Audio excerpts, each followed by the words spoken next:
ಶ್ರೀ ಗಣಪತಿ ಶಾರದಾ ಗುರುಭ್ಯೋ ನಮಃ. ಉತ್ತರಂ ಯತ್ ಸಮುದ್ರಸ್ಯ ಹಿಮಾದ್ರೇಶ್ಚೈವ ದಕ್ಷಿಣಂ ವರ್ಷಂ ತದ್ ಭಾರತಂ ನಾಮ ಭಾರತೀಯತ್ರ ಸಂತತಿ. ಶ್ರೋತೃಗಳಿಗೆ ಶ್ರೀ ಸ್ಕಾಂದ ಮಹಾಪುರಾಣದ 4ನೆಯ ಕಾಶಿ ಖಂಡದ ಉತ್ತರಾರ್ಧದಲ್ಲಿ ದಕ್ಷೇಶ್ವರ ಪ್ರಾದುರ್ಭಾವ ವರ್ಣನವೆಂಬ 89ನೆಯ ಅಧ್ಯಾಯಕ್ಕೆ ಸ್ವಾಗತ. ಸ್ಕಂದನು ಹೇಳುತ್ತಾನೆ, ಎಲೈ ಅಗಸ್ತ್ಯನೇ, ನಾರದನು ಸತೀದೇವಿಗೆ ಮೊದಲೇ ದಕ್ಷನ ಯಜ್ಞಮಂಟಪಕ್ಕೆ ಬಂದಿದ್ದವನು ಅಲ್ಲಿ ನಡೆದ ಸಮಸ್ತ ವೃತ್ತಾಂತವನ್ನು ಪರಮೇಶ್ವರನಿಗೆ ತಿಳಿಸಲು ಕೈಲಾಸಕ್ಕೆ ಹೊರಟನು.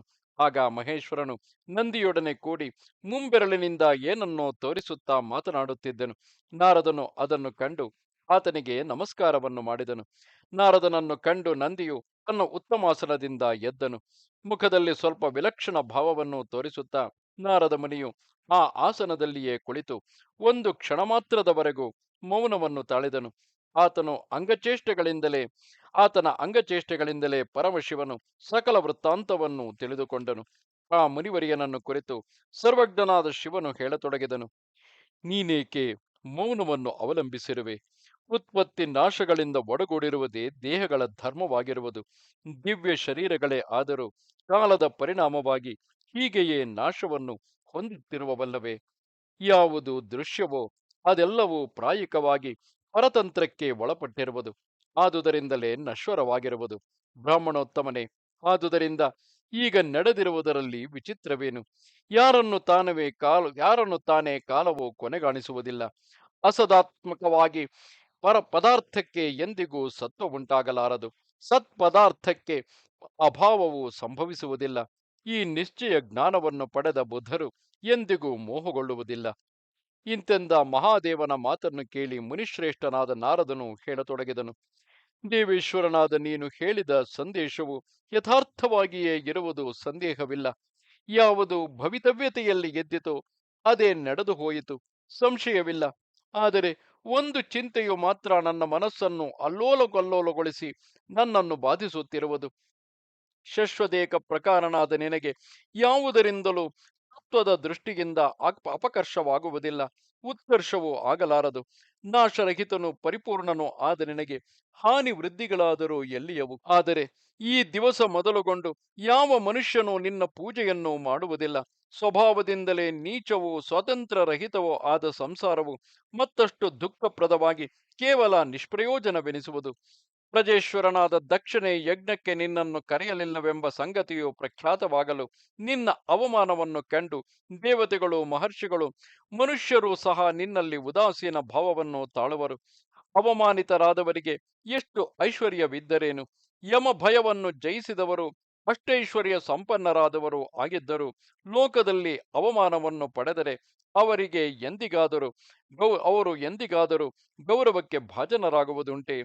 ಅಡಿಗಡಿಗೂ ಅವಮಾನಗಳನ್ನು ಸಹಿಸಿಕೊಳ್ಳುತ್ತಾ ಅಭಿಮಾನವೆಂಬ ಧನವನ್ನು ಕಳೆದುಕೊಂಡಿರುವವರು ಸಂಪಾದಿಸಿದ ಅಪಾರವಾದ ಆಯುಷ್ಯದಿಂದಾಗಲಿ ಅನಂತವಾದ ಐಶ್ವರ್ಯದಿಂದಾಗಲಿ ಪ್ರಯೋಜನವೇನು?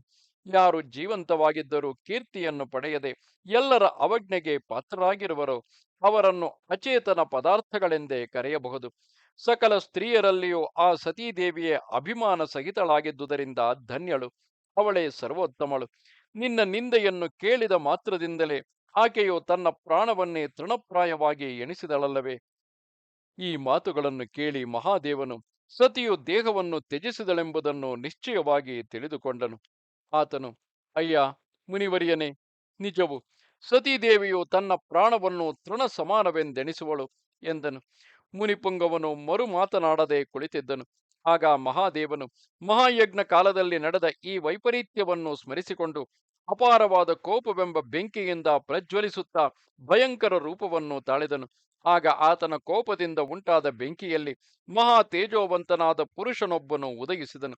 ಆತನು ಪರ್ವತಾಕಾರನಾಗಿ ಕಾಲ ಮೃತ್ಯು ದೇವತೆಯನ್ನು ನಡಗಿಸುವವನಂತೆ ತೋರುತ್ತಿದ್ದನು. ಮಹತ್ತರವಾದ ಭುಜುಂಡಿ ಎಂಬ ಆಯುಧವನ್ನು ಹಿಡಿದು ಆತನು ಮಹೇಶ್ವರನಿಗೆ ನಮಸ್ಕಾರವನ್ನು ಮಾಡಿ ಇಂತೆಂದನು. ತಂದೆಯೇ, ನನಗೆ ಅಪ್ಪಣೆಯನ್ನು ಕೊಡು. ನಿನ್ನ ದಾಸ್ಯವನ್ನು ಉತ್ತಮ ರೀತಿಯಿಂದ ಯಾವ ಕೆಲಸದಲ್ಲಿ ಮಾಡಲಿ? ನಿನ್ನ ಅನುಜ್ಞೆಯಾದರೆ ಸಕಲ ಬ್ರಹ್ಮಾಂಡವನ್ನು ಒಂದೇ ಕಬಳವನ್ನಾಗಿ ನುಂಗಿ ಬಿಡುವೆನು. 7 ಸಮುದ್ರಗಳನ್ನು ಒಂದೇ ಆಪೋಷಣದಲ್ಲಿ ಧರಿಸಿ ಮುಗಿಸಿ ಬಿಡುತ್ತೇನೆ. ರಸಾತಲವನ್ನು ಪಾತಾಳಕ್ಕೂ ಪಾತಾಳವನ್ನು ರಸಾತಲಕ್ಕೂ ಅನಾಯಾಸವಾಗಿಯೇ ನಿನ್ನ ಅಪ್ಪಣೆಯ ಬಲದಿಂದ ವಿನಿಮಯ ಮಾಡುವೆನು. ಸಮಸ್ತ ಲೋಕಪಾಲಕರೊಡಗೂಡಿದ ಮಹೇಂದ್ರನನ್ನೇ ಬೇಕಾದರೂ ಕೂದಲನ್ನು ಹಿಡಿದು ನೀನಿರುವಲ್ಲಿಗೆ ಸೆಳೆದು ತರುವೆನು. ವೈಕುಂಠ ನಿಲಯನಾದ ಮಹಾವಿಷ್ಣುವೇ ಆತನಿಗೆ ಸಹಾಯವನ್ನು ಮಾಡಲು ಪ್ರಾಪ್ತನಾದರೂ ನಿನ್ನ ಅನುಜ್ಞೆಗಿದ್ದರೆ ಅವನನ್ನು ಶಸ್ತ್ರರಹಿತನನ್ನಾಗಿ ಮಾಡಿಬಿಡುವೆನು. ಯುದ್ಧದಲ್ಲಿ ದುರ್ಬಲರಾದ ಧನುಜರು, ರಾಕ್ಷಸರೇ ಮುಂತಾದ ನೀಚರಲ್ಲಿ ಯಾವನಾದರೂ ಉದ್ಧಟತನವನ್ನು ತೋರಿಸಿದ್ದರೆ ಅವನನ್ನು ಬಲಾತ್ಕಾರದಿಂದ ನಾಶ ಮಾಡಿ ಬರುತ್ತೇನೆ. ಕಾಲನೊಡನೆ ಸಂಗ್ರಾಮವನ್ನು ಮಾಡಿ ಅವನನ್ನು ಕಟ್ಟಿ ಹಾಕುವೆನು. ಮೃತ್ಯು ದೇವತೆಗೂ ಮೃತ್ಯುವನ್ನು ತೋರಿಸಿಕೊಡುವೆನು. ಮಹೇಶ್ವರ, ನಿನ್ನ ಬಲವೊಂದಿದ್ದರೆ ಕೋಪಗೊಂಡ ನನ್ನ ಮುಂದೆ ಸ್ಥಾವರ ಜಂಗಮಗಳಲ್ಲಿ ಯಾವುದೂ ಯುದ್ಧರಂಗದಲ್ಲಿ ಸ್ಥಿರವಾಗಿ ನಿಲ್ಲಲಾರದು. ನನ್ನ ಪದತಲಗಳ ಆಘಾತದಿಂದ ರಸಾತಲದವರೆಗಿನ ಸಕಲ ಬ್ರಹ್ಮಾಂಡ ಮಂಡಲವು ಬಿರುಗಾಳಿಗೆ ಸಿಕ್ಕಿದ ಬಾಳೆ ಎಲೆಯಂತೆ ನಡುಗುವುದು. ದೀರ್ಘಗಳಾದ ನನ್ನ ಬಾಹುಗಳ ಹೊಡೆತದಿಂದ 7 ಕುಲಪರ್ವತಗಳನ್ನು ನಿಮಿಷ ಮಾತ್ರದಲ್ಲಿ ಚೂರ್ಣಗೊಳಿಸುವೆನು. ಅನೇಕ ಮಾತುಗಳಿಂದೇನು, ನನಗೆ ಅಪ್ಪಣೆಯನ್ನು ಮಾತ್ರ ಕೊಡು. ನಿನ್ನ ಪಾದ ವಂದನೆಯ ಬಲವನ್ನು ಆಶ್ರಯಿಸಿರುವ ನನಗೆ ಅಸಾಧ್ಯವಾದ ಕೆಲಸವೇ ಇಲ್ಲವು. ಇಂದು ನೀನು ಚಿಂತಿಸಿದ ಕಾರ್ಯವು ನೆರವೇರಿತೆಂದೇ ತಿಳಿ. ಇಂತೆಂದ ಅವನ ಪ್ರತಿಜ್ಞೆಯನ್ನು ಕೇಳಿ ಮಹೇಶ್ವರನು ತನ್ನ ಕೆಲಸವು ನಡೆಯಿತೆಂದೇ ತಿಳಿದುಕೊಂಡನು. ಆ ಕೆಲಸವನ್ನು ಪೂರೈಸಿದವನೆಂದೇ ಭಾವಿಸಿ ಸಂತೋಷದಿಂದ ಆತನಿಗೆ ಪ್ರತ್ಯುತ್ತರವನ್ನು ಹೇಳಿದನು. ಚಿರಂಜೀವಿಯೇ, ಇಲ್ಲಿ ನೆರೆದಿರುವ ನನ್ನ ಸಮಸ್ತ ಗಣಗಳಲ್ಲಿಯೂ ನೀನೇ ಮಹಾವೀರನಾಗಿರುವೆ. ಆದುದರಿಂದ ನೀನು ಲೋಕದಲ್ಲಿ ವೀರಭದ್ರನೆಂಬ ಹೆಸರಿನಿಂದಲೇ ಪ್ರಖ್ಯಾತನಾಗುವೆ. ಈಗ ನನಗಾಗಿ ತ್ವರೆಯಿಂದ ಕಾರ್ಯವೊಂದನ್ನು ಮಾಡು. ದಕ್ಷ ಪ್ರಜಾಪತಿಯು ಮಾಡುತ್ತಿರುವ ಯಜ್ಞವನ್ನು ನಾಶಗೊಳಿಸು. ಆತನಿಗೆ ಸಹಾಯವನ್ನು ಮಾಡುವವರಾಗಿ ಯಾರು ನಿನ್ನನ್ನು ಕೀಳಾಗಿ ಎಣಿಸುವರೋ ಅವರಿಗೂ ನೀನು ಸಹ ಸರಿಯಾದ ಪರಾಭವವನ್ನು ಉಂಟುಮಾಡು. ಮಂಗಳ ರೂಪನಾದ ಎಲೈ ಪುತ್ರನೇ, ಇನ್ನು ಹೊರಡು. ಈ ವಿಧವಾದ ಪರಮೇಶ್ವರನ ಉತ್ತಮಾಜ್ಞೆಯನ್ನು ತಲೆಯಲ್ಲಿ ಹೊತ್ತು ಆ ವೀರಭದ್ರನು ತಂದೆಗೆ ಪ್ರದಕ್ಷಿಣೆಯನ್ನು ಮಾಡಿ ನಮಸ್ಕರಿಸಿ ಮಹಾವೇಗದಿಂದ ಹೊರಡಲನುವಾದನು. ಆಗ ಆತನ ಸಹಾಯಕ್ಕಾಗಿ ಅತ್ಯುಗ್ರರಾದ 100 ಕೋಟಿ ಗಣಗಳನ್ನು ತನ್ನ ನಿಟ್ಟುಸಿರಿನಿಂದಲೇ ಸೃಷ್ಟಿ ಮಾಡಿ ಮಹಾದೇವನು ವೀರಭದ್ರನ ಪರಿವಾರಕ್ಕಾಗಿ ಕಳುಹಿಸಿಕೊಟ್ಟನು. ಆ ಗಣಗಳೆಲ್ಲರೂ ಆತನೊಡನೆ ಹೊರಟು ಕೆಲವರು ಆತನ ಮುಂದೆಯೇ ಹೋದರು, ಕೆಲವರು ಆತನನ್ನು ಹಿಂಬಾಲಿಸಿದರು, ಮತ್ತೆ ಕೆಲವರು ಆತನ 2 ಪಾರ್ಶ್ವಗಳಲ್ಲಿ ಕಿಕ್ಕಿರಿದರು. ತಮ್ಮ ತೇಜಸ್ಸಿನಿಂದ ಸೂರ್ಯನನ್ನು ಜಯಿಸುತ್ತಿದ್ದ ಕೆಲವರಿಂದ ಆಕಾಶವೆಲ್ಲವೂ ತುಂಬಿ ಹೋಯಿತು. ಹೋಗುವ ದಾರಿಯಲ್ಲಿ ಕೆಲವರು ಪರ್ವತಗಳ ಕೋಡುಗಲ್ಲುಗಳನ್ನೇ ಕಿತ್ತುಕೊಂಡು ಬರುತ್ತಿದ್ದರು.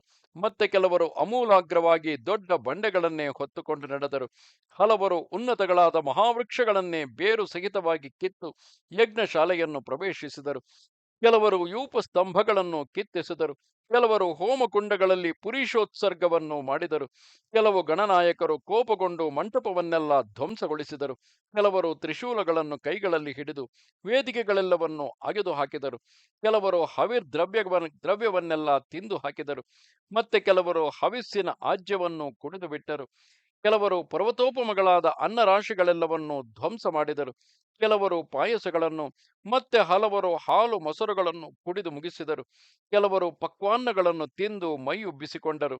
ಯಜ್ಞೋಪಕರಣಗಳಾದ ಪಾತ್ರೆಗಳನ್ನು ಚೂರ್ಣಗೊಳಿಸಿದರು. ಬಲಿಷ್ಠ ಬಾಹುಗಳುಳ್ಳ ಬೇರೆಯವರು ಸೃಕ್ಸ್ವಾದಿ ದಂಡಗಳನ್ನು ಮುರಿದು ಹಾಕಿದರು. ಹಲವರು ಗಾಡಿಗಳನ್ನು ಮುರಿದರು. ಕೆಲವರು ಯಜ್ಞ ಪಶುಗಳನ್ನೇ ನುಂಗಿಬಿಟ್ಟರು. ಅಗ್ನಿಗೂ ಮಿಗಿಲಾದ ತೇಜಸ್ಸುಳ್ಳ ಕೆಲವರು ಯಜ್ಞಶಾಲೆಯ ಅಗ್ನಿಯನ್ನೇ ಕೊನೆಗಾಣಿಸಿದರು. ಕೆಲವರು ಸಂತೋಷಗೊಂಡು ಅಲ್ಲಿದ್ದ ಉತ್ತಮ ವಸ್ತ್ರಗಳನ್ನು ತಾವೇ ಧರಿಸಿಕೊಳ್ಳುತ್ತಿದ್ದರು. ಇತರರು ಪೂರ್ವದಲ್ಲಿ ಪರ್ವತಗಳಾಗಿ ಒಡ್ಡಿದ್ದ ರತ್ನಗಳನ್ನು ಬೇಕಾದಂತೆ ಸುಲಿದುಕೊಂಡು ಹೋದರು. ಭಗನೆಂಬ ದೇವನು ಒಬ್ಬನ ಕಣ್ಣಿಗೆ ಬಿದ್ದ ಕೂಡಲೇ ತನ್ನ ಕಣ್ಣುಗಳನ್ನು ಕಳೆದುಕೊಂಡನು. ಮತ್ತೊಬ್ಬ ಗಣೇಶ್ವರನು ಕೋಪದಿಂದ ಪೂಷನ ಹಲ್ಲಿನ ಸಾಲನ್ನೇ ಉದುರಿಸಿದನು. ಯಜ್ಞದ ಅಧಿದೇವತೆಯು ಜಿಂಕೆಯ ರೂಪವನ್ನು ಧರಿಸಿ ಓಡಿ ಹೋಗುತ್ತಿದ್ದುದನ್ನು ಮತ್ತೊಬ್ಬನು ಕಂಡು ದೂರದಿಂದಲೇ ತನ್ನ ಚಕ್ರವನ್ನು ಬೀಸಿ ಅವನನ್ನು ತಲೆಯಿಲ್ಲದವನನ್ನಾಗಿ ಮಾಡಿದನು. ಒಬ್ಬನು ಹೊರಟು ಹೋಗುತ್ತಿರುವ ಸರಸ್ವತಿಯನ್ನು ಕಂಡು ಮೂಗನ್ನು ಕತ್ತರಿಸಿದನು. ಕೋಪಗೊಂಡ ಮತ್ತೊಬ್ಬನು ಅದಿತಿ ದೇವಿಯ ತುಟಿಗಳೆರಡನ್ನು ಕಡಿದು ಹಾಕಿದನು. ಮತ್ತೊಬ್ಬನು ಆರ್ಯಮನ 2 ಕೈಗಳನ್ನು ಬಲಾತ್ಕಾರವಾಗಿ ಕಿತ್ತು ಹಾಕಿದನು. ಬೇರೊಬ್ಬನ ಪರಾಕ್ರಮದಿಂದ ಅಗ್ನಿದೇವನ ನಾಲಿಗೆಯನ್ನೇ ಕಿತ್ತನು. ಪ್ರತಾಪವಂತನಾದ ಮತ್ತೊಬ್ಬ ಪಾರ್ಷದನು ವಾಯುದೇವನ ವೃಷಣಗಳನ್ನು ಭೇದಿಸಿದನು. ಇನ್ನೊಬ್ಬನು ಯಮಧರ್ಮರಾಜನನ್ನೇ ಪಾಶಗಳಿಂದ ಬಿಗಿದು ಹಾಕಿ, ಅಯ್ಯ, ಧರ್ಮವೆಂದರೇನು? ಯಾವ ಕಾಲದಲ್ಲಿ ಮೊದಲು ಮಹೇಶ್ವರನ ಪೂಜೆಯು ನಡೆಯುವುದಿಲ್ಲವೋ ಅದನ್ನು ಧರ್ಮಕಾರ್ಯವೆಂದು ಕರೆಯಬಹುದೇ ಎಂದು ಪ್ರಶ್ನೆ ಮಾಡುತ್ತಿದ್ದನು. ಇನ್ನೊಬ್ಬನು ನಿರರತಿಯನ್ನು ನಿಲ್ಲಿಸಿ ತಲೆಗೂದಲನ್ನು ಹಿಡಿದು ಪುನಃ ಪುನಃ ಎಳೆದಾಡುತ್ತಾ ಈಶ್ವರನಿಗೆ ಅರ್ಪಿತವಲ್ಲದ ಹವಿಸ್ಸನ್ನು ಸ್ವೀಕರಿಸಿದೆಯಾ ಎಂಬುದಾಗಿ ಕಾಲಿನಲ್ಲಿ ಒದೆಯುತ್ತಿದ್ದನು. ಬೇರೊಬ್ಬನು ಕುಬೇರನನ್ನು ಸೆಳೆದುಕೊಂಡು ಕಾಲುಗಳನ್ನು ಹಿಡಿದು ನೆಲಕ್ಕೆ ಬಡಿಯಲು ಅವನು ಸೇವಿಸಿದ್ದ ಅನೇಕ ಆಹುತಿ ದ್ರವ್ಯಗಳನ್ನು ಕಾರಿಕೊಂಡು ಸಂಕಟಪಡುತ್ತಿದ್ದನು. ಲೋಕಪಾಲಕರೊಡನೆ ಸಹಪಂಕ್ತಿಯೊಳಗಿದ್ದ ಏಕಾದಶ ರುದ್ರರಾದರೂ ರುದ್ರರೆಂಬ ಹೆಸರನ್ನು ತಾಳಿದ್ದುದರಿಂದಲೇ ಜೀವಂತರಾಗಿ ಬಿಡಲ್ಪಟ್ಟು ಪ್ರಮಥ ಗಣಗಳಿಂದ ಬಹುವಾಗಿ ಅವಮಾನಗೊಳಿಸಲ್ಪಟ್ಟರು. ಮತ್ತೊಬ್ಬನು ವರುಣನನ್ನು ಹಿಡಿದುಕೊಂಡು ಬಲಾತ್ಕಾರವಾಗಿ ಆತನ ಹೊಟ್ಟೆಯನ್ನು ಹಿಸುಕಿ ಈಶ್ವರನಿಗೆ ಅರ್ಪಿಸದೆ ಆತನು ತಿಂದಿದ್ದುದನ್ನೆಲ್ಲ ಹೊರಕ್ಕೆ ವಮನ ಮಾಡಿಸಿದರು. ಇಷ್ಟರಲ್ಲಿ ಮಹಾಪ್ರಾಜ್ಞನಾದ ಮಹೇಂದ್ರನು ನವಿಲಿನ ರೂಪವನ್ನು ತಾಳಿಕೊಂಡು ಯಜ್ಞವಾಟದಿಂದ ಮೇಲಕ್ಕೆ ಹಾರಿ ಹೋಗಿ ಹತ್ತಿರದಲ್ಲಿದ್ದ ಒಂದು ಪರ್ವತದ ಮೇಲೆ ಕುಳಿತುಕೊಂಡು ಮರೆಯಿಂದಲೇ ಈ ಕೌತುಕವನ್ನು ನೋಡುತ್ತಿದ್ದನು. ಅಲ್ಲಿ ನೆರೆದಿದ್ದ ಬ್ರಾಹ್ಮಣರಿಗೆ ಮಾತ್ರ ಪ್ರಮಥರು ನಮಸ್ಕಾರಗಳನ್ನು ಮಾಡಿ ಇಲ್ಲಿಂದ ಹೊರಟು ಹೋಗಿರಿ ಎಂದು ಹೇಳುತ್ತಿದ್ದರು. ಅವರೊಬ್ಬರನ್ನುಳಿದು ಇತರ ಯಾಚಕರನ್ನು ಸಹ ನಾಶ ಮಾಡುತ್ತಿದ್ದರು. ಮೊದಲನೆಯ ತಂಡವಾದ ಪ್ರಮಥರೇ ಇಂತು ಯಾಗ ಭೂಮಿಯನ್ನೆಲ್ಲ ಅಲ್ಲೋಲ ಕಲ್ಲೋಲ ಮಾಡಿಬಿಟ್ಟರು. ಬಳಿಕ ಪ್ರಮಥ ಸೈನ್ಯವನ್ನು ಕಟ್ಟಿಕೊಂಡು ವೀರಭದ್ರನು ತಾನೇ ಪ್ರಾಪ್ತನಾದನು. ತನ್ನ ಪ್ರಮಥ ಗಣಗಳು ಮೊದಲೇ ಯಜ್ಞವಾಟವನ್ನು ಸ್ಮಶಾನ ಸಮಾನವಾಗಿ ಮಾಡಿರುವುದನ್ನು ನೋಡಿ ಅತ್ಯಂತ ಶೋಚನೀಯವಾದ ಸ್ಥಿತಿಯಲ್ಲಿರುವ ಅದನ್ನು ಕುರಿತು ವೀರಭದ್ರನು ಹೇಳತೊಡಗಿದನು. ಗಣಗಳಿರ ದುರಾಚಾರ ನಿರತರು ಈಶ್ವರ ನಿಂದಕರು ಆದವರು ಪ್ರಾರಂಭಿಸುವ ಸಕಲ ಕಾರ್ಯಗಳು ಯಾವ ಅವಸ್ಥೆಯನ್ನು ಹೊಂದುವವು ಎಂಬುದನ್ನು ತಿಳಿಯಿರಿ. ಇವರಿಗೆ ಮಹೇಶ್ವರನಲ್ಲಿ ಇಷ್ಟೊಂದು ದ್ವೇಷವೇತಕ್ಕೆ? ಸಕಲ ಕರ್ಮಗಳಿಗೂ ಸಾಕ್ಷಿಭೂತನಾಗಿರುವ ಮಹಾದೇವನನ್ನು ಯಾರು ದ್ವೇಷ ಮಾಡುವರೋ ಅವರು ಧರ್ಮ ಕಾರ್ಯಗಳಲ್ಲಿ ಪ್ರವರ್ತಿಸಿದರೂ ಇಂತಹ ಅವಸ್ಥೆಯನ್ನೇ ಪಡೆಯುವರು. ದುಷ್ಟಾಚಾರ ನಿರತನಾದ ಆ ದಕ್ಷನು ಎಲ್ಲಿರುವನು? ಈ ಯಜ್ಞದಲ್ಲಿ ಹವಿರ್ಭಾಗಗಳನ್ನು ಸ್ವೀಕರಿಸಿದ ದೇವತೆಗಳೆಲ್ಲರೂ ಎಲ್ಲಿ? ಎಲೈ ಗಣಗಳಿರ, ಅವರೆಲ್ಲರನ್ನೂ ಹಿಡಿದು ಶೀಘ್ರವಾಗಿ ಇಲ್ಲಿಗೆ ಎಳೆದು ತನ್ನಿರಿ. ಇಂತೆಂಬ ವೀರಭದ್ರನ ಅಪ್ಪಣೆಯನ್ನು ತಳೆದು ಆ ಪ್ರಮಥರು ವೇಗವಾಗಿ ಹೊರಡುತ್ತಿರಲು ಅಷ್ಟರಲ್ಲಿಯೇ ಅವರೆದುರಿನಲ್ಲಿ ಕೋಪದಿಂದ ಉರಿಯುತ್ತಿದ್ದ ಮಹಾವಿಷ್ಣುವು ಕಾಣಿಸಿಕೊಂಡನು. ಮಹಾಬಲಶಾಲಿಗಳು ಪರಾಕ್ರಮಿಗಳು ಎನಿಸಿದ ಸಕಲ ಪ್ರಮಥ ಗಣಗಳು ಆತನ ಎದುರಿನಲ್ಲಿ ಬಿರುಗಾಳಿಗೆ ಸಿಕ್ಕಿದ ತರಗೆಲೆಗಳ ಅವಸ್ಥೆಯನ್ನು ಹೊಂದಿ ದಿಕ್ಕಾಪಾಲಾಗಿ ಚೆದರಿ ಹೋದರು.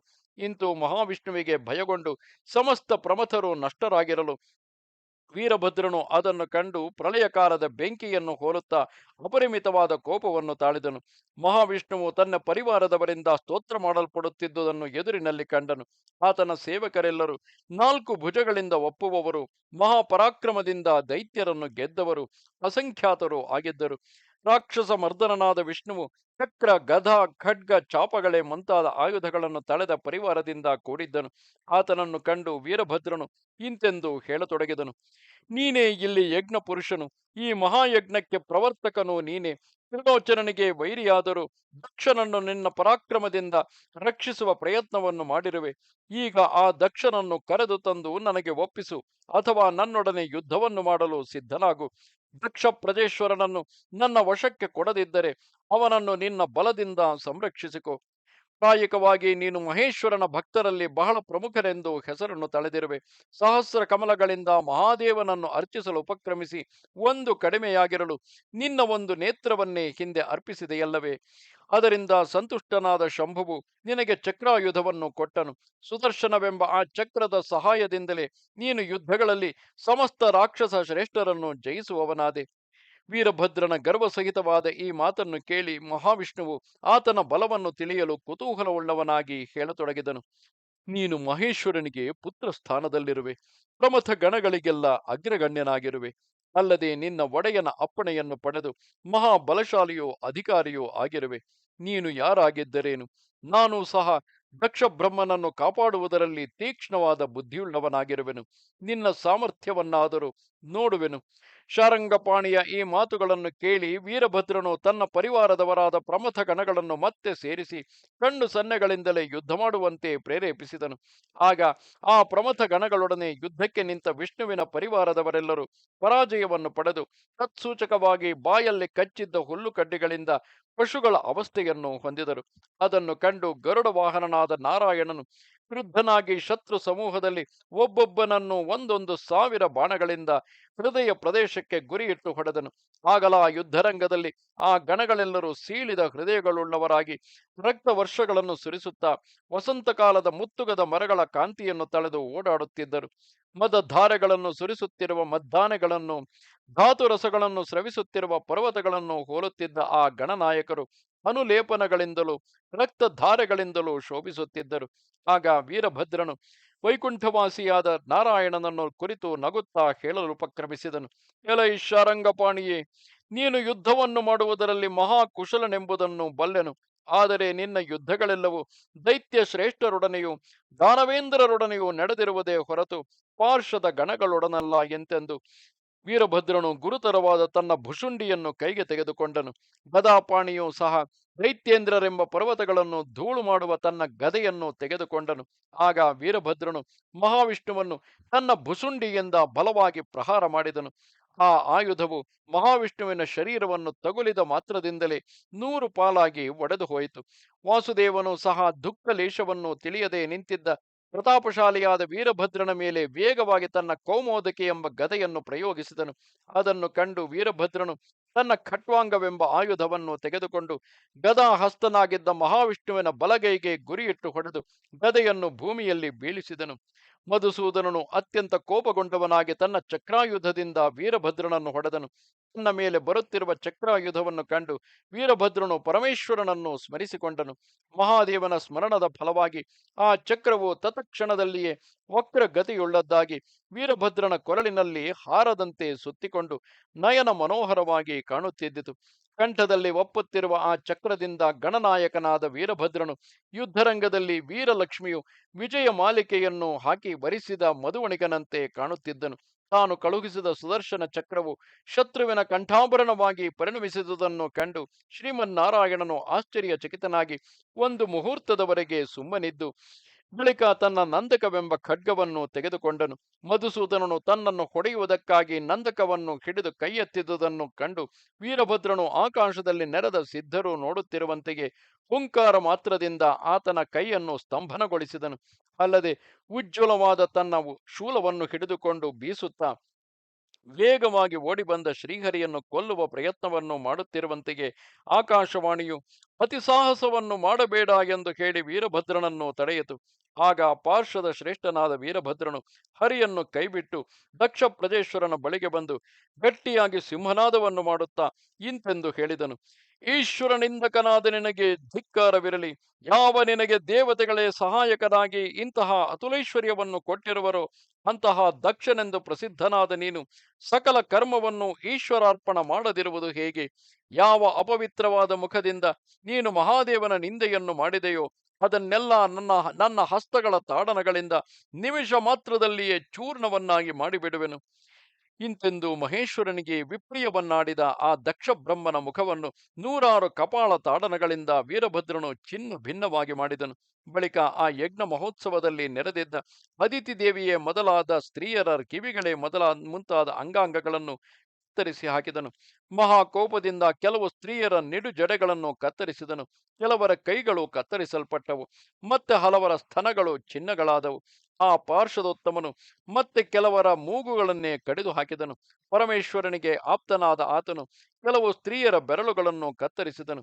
ಯಾರು ಯಾರು ಪರಮಶಿವನನ್ನು ನಿಂದಿಸಿದ್ದರೋ ಅವರ ನಾಲಿಗೆಗಳನ್ನು, ಆ ನಿಂದೆಗಳನ್ನು ಕೇಳಿ ನಿಂತಿದ್ದವರ ಕಿವಿಗಳನ್ನು ವೀರಭದ್ರನು ಇಬ್ಬಾಗವಾಗಿ ಸೀಳಿ ಹಾಕುತ್ತಿದ್ದನು.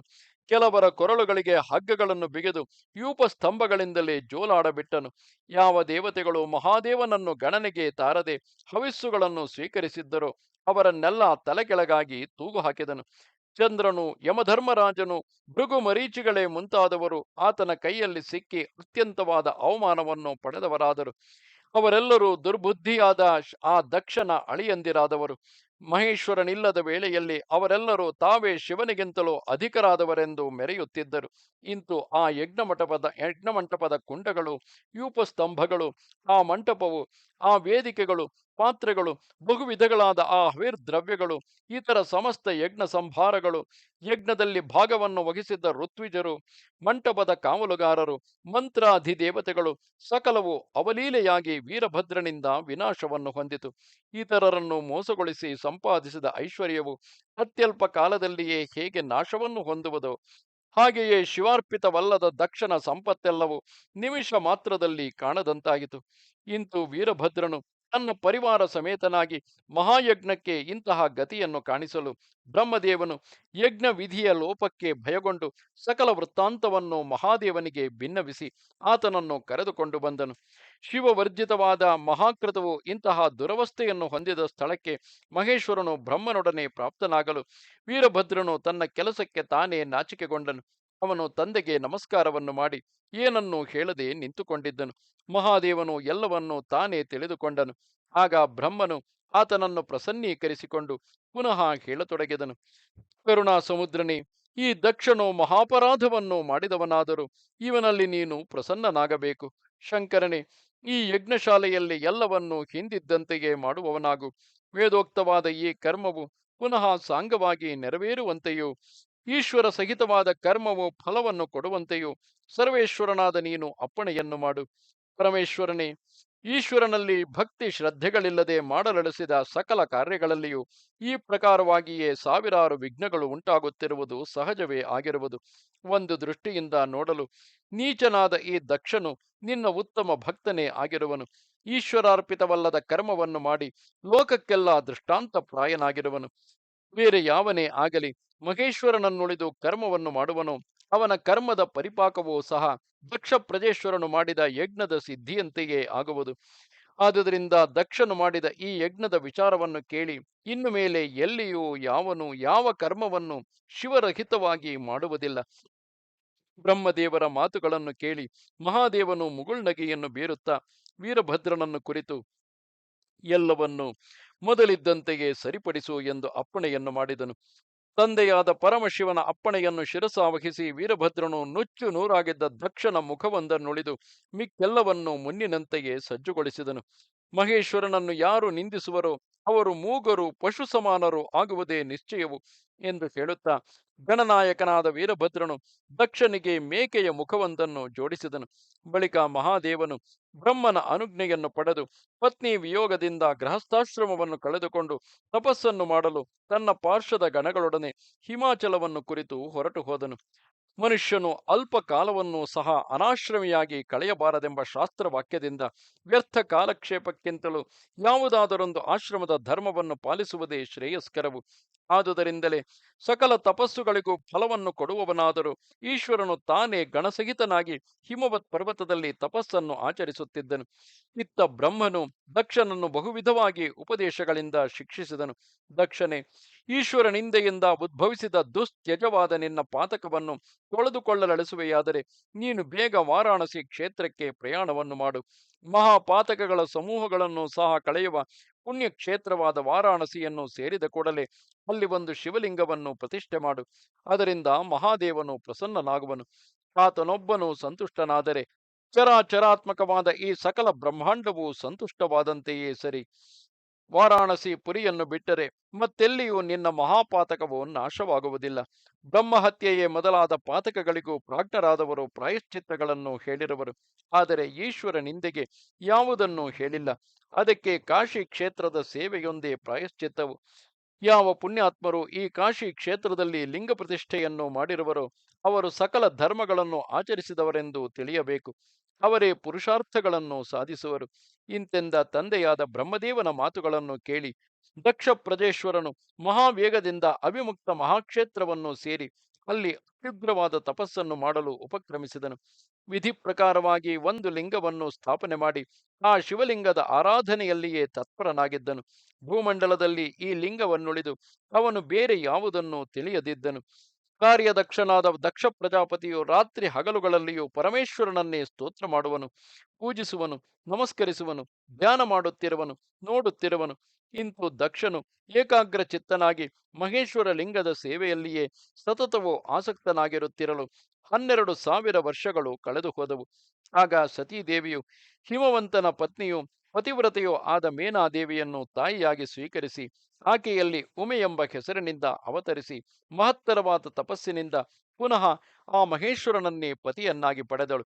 ಅಲ್ಲಿಯವರೆಗೂ ಆ ದಕ್ಷ ಪ್ರಜಾಪತಿಯು ನಿಶ್ಚಲವಾದ ತಪಸ್ಸಿನಿಂದ ಆ ಶಿವಲಿಂಗದ ಪೂಜೆಯನ್ನೇ ಮಾಡುತ್ತಿದ್ದನು. ಬಳಿಕ ಪತಿಯೊಡನೆ ಗಿರಿರಾಜ ಕನ್ಯೆಯು ಕಾಶಿಗೆ ಬಂದು ಏಕಾಗ್ರವಾದ ಹೃದಯದಿಂದ ಶಿವಲಿಂಗಾರ್ಚನೆಯಲ್ಲಿಯೇ ನಿರತನಾಗಿದ್ದ ಆ ದಕ್ಷ ಬ್ರಹ್ಮನನ್ನು ನೋಡುವವಳಾದಳು. ಆಗಲಾಕೆಯು ಮಹಾದೇವನಿಗೆ ಇಂತೆಂದು ಭಿನ್ನವಿಸಿಕೊಂಡಳು. ಎಲೈನಾಥನೇ, ಈತನು ಉಗ್ರ ತಪಸ್ಸಿನಿಂದ ಅತ್ಯಂತ ಕೃಶನಾಗಿರುವನು. ಕೃಪಾ ಸಮುದ್ರನಾದ ನೀನು ಈ ಪ್ರಜೇಶ್ವರನ ವಿಷಯದಲ್ಲಿ ವರವನ್ನಿತ್ತು ಪ್ರಸನ್ನನಾಗು. ಇಂತೆಂದ ಗಿರಿಜೆಯ ಮಾತುಗಳನ್ನು ಲಾಲಿಸಿ ಮಹೇಶ್ವರನು ಪ್ರತ್ಯಕ್ಷನಾಗಿ ಆ ದಕ್ಷ ಪ್ರಜೇಶ್ವರನನ್ನು ಕುರಿತು, ಮಹಾಭಾಗನೆ, ನಿನಗೆ ಬೇಕಾದ ವರವನ್ನು ಹೇಳು, ನಿನ್ನ ಮನಸ್ಸಿನ ಇಷ್ಟಾರ್ಥವೆಲ್ಲವನ್ನು ನೆರವೇರಿಸುವೆನು ಎಂದನು. ಮಹೇಶ್ವರನಾಡಿದ ನುಡಿಗಳನ್ನು ಕೇಳಿ ದಕ್ಷನು ಆತನಿಗೆ ಅನಂತ ನಮಸ್ಕಾರಗಳನ್ನು ಮಾಡಿ ಅನೇಕ ವಿಧಗಳಾದ ಸ್ತೋತ್ರಗಳಿಂದ ಹೊಗಳಿ ಆತನನ್ನು ಪ್ರಸನ್ನನನ್ನಾಗಿ ಮಾಡಿಕೊಂಡನು. ಆತನು ದೇವದೇವೇಶ್ವರನಲ್ಲಿ ಇಂತೆಂದು ಬೇಡಿಕೊಂಡನು. ನಾನು ವರಗಳಿಗೆ ಅರ್ಹನಾಗಿರುವೆನಾದರೆ ನಿನ್ನ ಪಾದಯುಗಳದಲ್ಲಿ ಅಸದೃಶವಾದ ಭಕ್ತಿ ಉಂಟಾಗುವಂತೆ ಅನುಗ್ರಹಿಸು. ಅಲ್ಲದೆ ನಾನು ಇಲ್ಲಿ ಪ್ರತಿಷ್ಠೆ ಮಾಡಿರುವ ಈ ಲಿಂಗವು ನಿನ್ನ ರೂಪಾಂತರವಾಗಿರುವುದು. ಸ್ವಾಮಿಯೇ, ನೀನು ಈ ಲಿಂಗದಲ್ಲಿ ಸರ್ವಕಾಲಗಳಲ್ಲಿಯೂ ಸನ್ನಿಧಾನವನ್ನು ಅನುಗ್ರಹಿಸುತ್ತಿರಬೇಕು. ದೇವದೇವ, ನಾನು ಹಿಂದೆ ಮಾಡಿರುವ ಮಹಾಪರಾಧವನ್ನು ಕೃಪಾನಿಧಿಯಾದ ನೀನು ಕ್ಷಮಿಸಬೇಕು. ಇಷ್ಟು ವರಗಳನ್ನು ನೀನಿತ್ತರೆ ಸಾಕು, ಇತರ ಉತ್ತಮ ವರಗಳನ್ನು ಪಡೆಯುವುದರಿಂದೇನು? ಈ ಮಾತನ್ನು ಕೇಳಿ ಮಹಾದೇವನು ಅತ್ಯಂತ ಪ್ರಸನ್ನನಾಗಿ ಮತ್ತೆ ಹೇಳತೊಡಗಿದನು. ನೀನು ಕೇಳಿಕೊಂಡುದೆಲ್ಲವೂ ಸತ್ಯವಾಗಿ ನಡೆಯುವುದು, ಸುಳ್ಳಾಗಲಾರದು. ಪ್ರಜಾಪತಿಯೇ, ನಿನಗೆ ಬೇರೊಂದು ವರವನ್ನು ಕೊಡುವೆನು, ಅದನ್ನು ಕೇಳುವವನಾಗು. ನೀನು ಸ್ಥಾಪಿಸಿರುವ ಈ ಲಿಂಗವು ದಕ್ಷೇಶ್ವರ ಮಹಾಲಿಂಗವೆಂದು ಪ್ರಖ್ಯಾತಿಯನ್ನು ಪಡೆಯಲಿ. ಇದರ ಸೇವನೆಯನ್ನು ಮಾಡುವುದರಿಂದ ನಾನು ಮಾನವರ ಸಾವಿರಾರು ಅಪರಾಧಗಳನ್ನಾದರೂ ಕ್ಷಮಿಸುವೆನು, ಇದರಲ್ಲಿ ಸಂಶಯವಿಲ್ಲ. ಆದುದರಿಂದ ಮಾನವರು ಇದನ್ನು ಯಾವಾಗಲೂ ಪೂಜಿಸುತ್ತಿರಬೇಕು. ನೀನು ಈ ಲಿಂಗವನ್ನು ಪೂಜೆ ಮಾಡಿದುದರ ಫಲವಾಗಿ ಸಕಲರಲ್ಲಿಯೂ ಪೂಜ್ಯತೆಯನ್ನು ಪಡೆಯುವೆ. ಬ್ರಹ್ಮನ 2 ಪರಾರ್ಧಗಳು ಕಳೆದ ಮೇಲೆ ನೀನು ಮೋಕ್ಷವನ್ನು ಪಡೆಯುವೆ. ಇಂತೆಂದು ವರಗಳನ್ನಿತ್ತು ದೇವೇಶ್ವರನು ಆ ಲಿಂಗದಲ್ಲಿಯೇ ಅಂತರ್ಧಾನವನ್ನು ತಾಳಿದನು. ದಕ್ಷನು ತನ್ನ ಮನೋಭೀಷ್ಟಗಳನ್ನೆಲ್ಲ ಪಡೆದವನಾಗಿ ಮನೆಗೆ ಹಿಂದಿರುಗಿದನು. ಸ್ಕಂದನು ಹೇಳುತ್ತಾನೆ, ಎಲೈ ಅಗಸ್ತ್ಯನೇ, ದಕ್ಷೇಶ್ವರ ಮಹಾಲಿಂಗವು ಉದ್ಭವವಾದ ಪ್ರಕಾರವನ್ನು ನಿನಗೆ ತಿಳಿಸಿರುವೆನು. ಈ ಚರಿತ್ರೆಯನ್ನು ಕೇಳುವುದರಿಂದಲೇ ಮಾನವನು 100 ಅಪರಾಧಗಳಿಂದಲೂ ಮುಕ್ತನಾಗುವನು. ದಕ್ಷೇಶ್ವರನ ಆವಿರ್ಭಾವವನ್ನೊಳಗೊಂಡಿರುವ ಈ ಅಧ್ಯಾಯವನ್ನು ಕೇಳಿದಂತಹ ನರನು ಪಾತಕಗಳಿಗೆ ನೆಲೆಯೆನಿಸಿದ್ದರೂ ಅವುಗಳಿಂದ ಸ್ವಲ್ಪವೂ ಲೇಪಿತನಾಗುವುದಿಲ್ಲ.